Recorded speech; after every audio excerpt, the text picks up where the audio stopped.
Most fighters practice one move at a time. Jab, kick, block, repeat. But Bruce Lee? He trained 5 moves at once, inside a single motion. This wasn't choreography. It was a neural hack. A method so effective, it blurred the line between instinct and intention. He called it compound response training.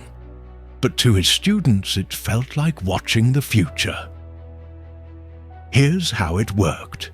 Bruce would break down a combat sequence, not into isolated techniques, but interlinked triggers. For example, a parry that becomes a punch, that flows into a sidestep, that leads into a low kick, and finishes with a back fist. All in one smooth, unstoppable burst. One movement, 5 outcomes.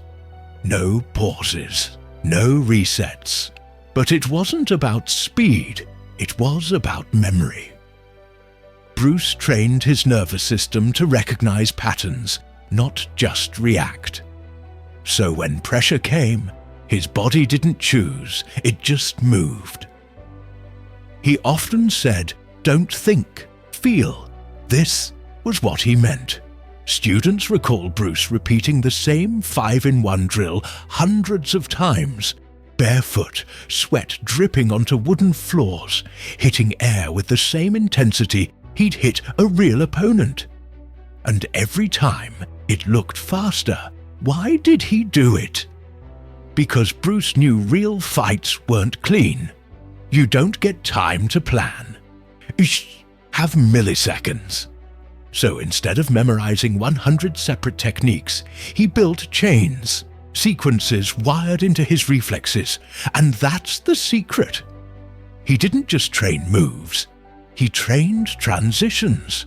This method gave him an edge no opponent could predict. They'd block one strike, only to be caught by the third in the chain. Bruce Ede didn't fight harder.